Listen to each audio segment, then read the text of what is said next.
we just got like 3 trailers for Pokemon in today's Nintendo Direct, and I just want to go over a few of the things that we saw in it. We got this cute looking Animal Crossing style Pokemon game with Ditto as the main character that can turn into a human.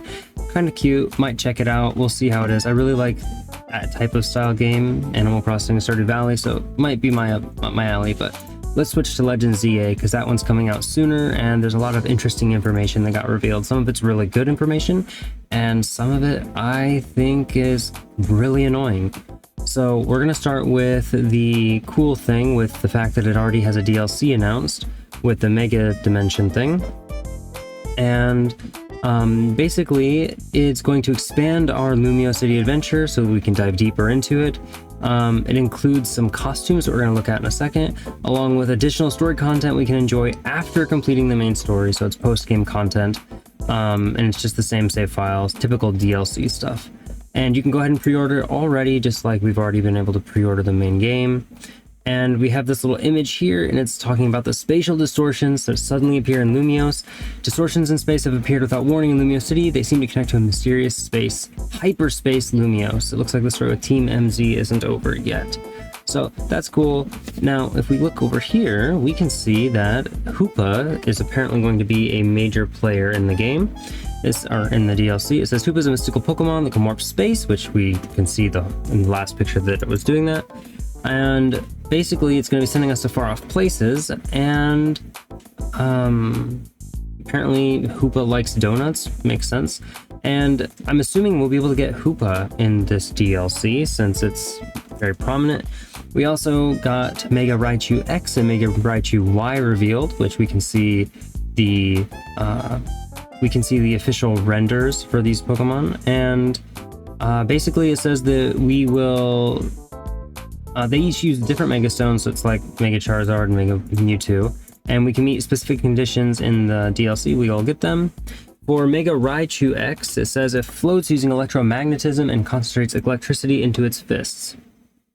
The repulsion from the electromagnetic force generated by its 2 tails above it allows it to float as it moves. Its ample subcontinuous fat can store up electric energy, letting it maintain a high electrical output and heightening its defensive capabilities. Using electromagnetism to propel itself swiftly through the air, it can take down opponents several times its size with a single blow of its electrically charged fists.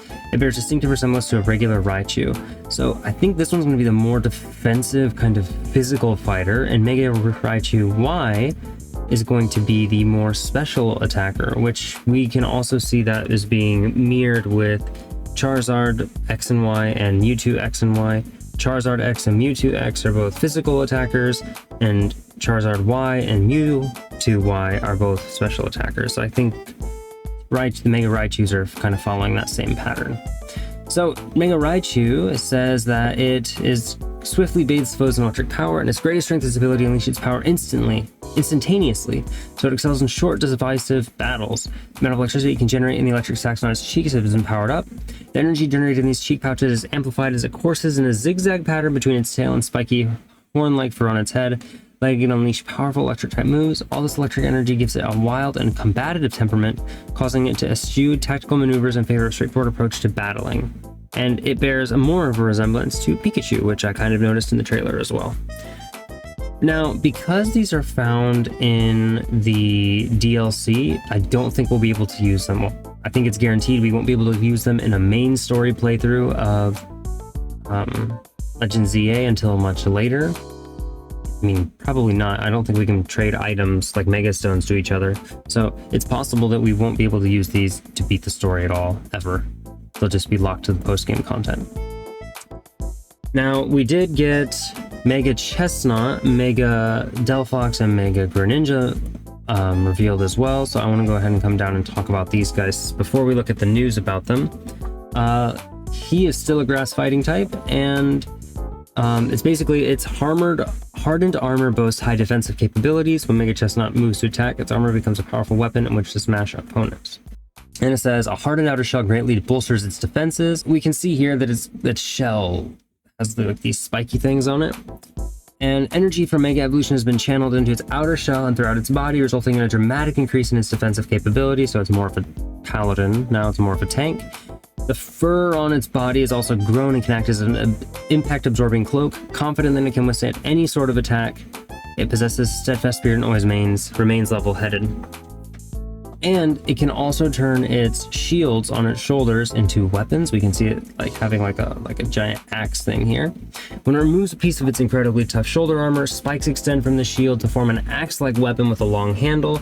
The shield turned axe head is so heavy that even Mega Chestnut's brute strength isn't enough to easily wield this weapon one-handed, but gripping it with both hands makes it possible for Mega Chestnut to use its weapon with exact precision to beat down foes.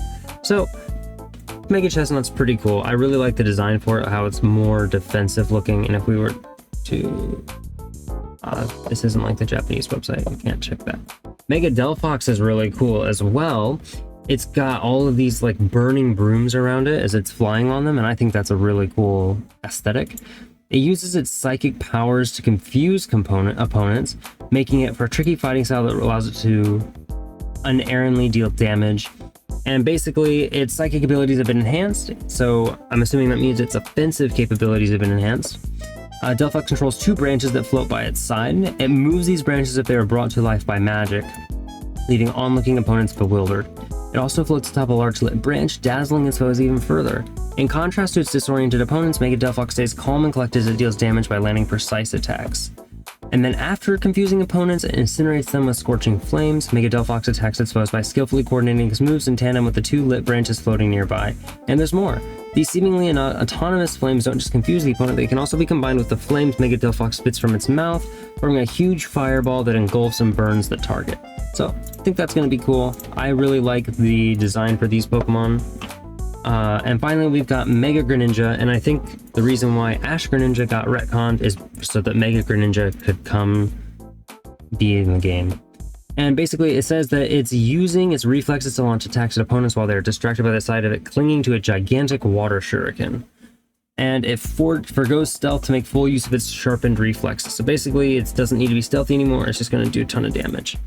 Unleashing the energy of Megalution has dramatically improved Mega Greninja's reflexes. It intentionally reveals itself to push opponents into attacking, then it detects their incoming attacks and moves so swiftly that it is able to strike first. Normally, Greninja would appear in a flash and disappear like a ninja. Now that it is Mega Evolved, it no longer bothers to hide itself, demonstrating to opponents its confidence that it will win. So, whereas Chestnut got defense, Delphox got special attack, it seems like Greninja is getting a big boost to its speed. Then it says clinging upside down to a gigantic and rapidly spinning water shuriken. It clings upside down to a giant floating water shuriken that was created from a gel-like membrane secreted from its body. Opponents caught off guard by its surprising appearance are then wrapped up in its long tongue and prevented from attacking. It charges toward immobilized opponents who attack from its gigantic body and rapidly spinning shuriken. Now, I really, really like these 3 Megas. I think the designs are fantastic. There's only one problem that I noticed. These are new Mega evolutions. They're evolved forms of the 3, and here's how we get them. Obtain Mega Stones in the ZA Battle Club's ranked battles. They can be obtained for battling other trainers in online ranked battles. Now, I don't know when these unlock, but you have to wait. Season 1 starts October 16th. Depending on when you unlock ranked battles, I don't think we can use Delphox, Chestnut, or Greninja to play through the story either. They're kind of just locked behind these ranked missions, and we don't know how we would unlock them. All it says is they can only be obtained as rewards for being promoted up the ranks. So they're limited time, just like Walking Lake and Iron Leaves, which really frustrates me that we can't have access to these because they're locked to online. And there's going to be more ranked details later, but basically, yeah, right here. Greninjanite, Delphoxite, and Chestnutite cannot be obtained normally during regular gameplay. So, it's really frustrating. We've revealed 5 new Megas and we can't use them to beat the main story of the game.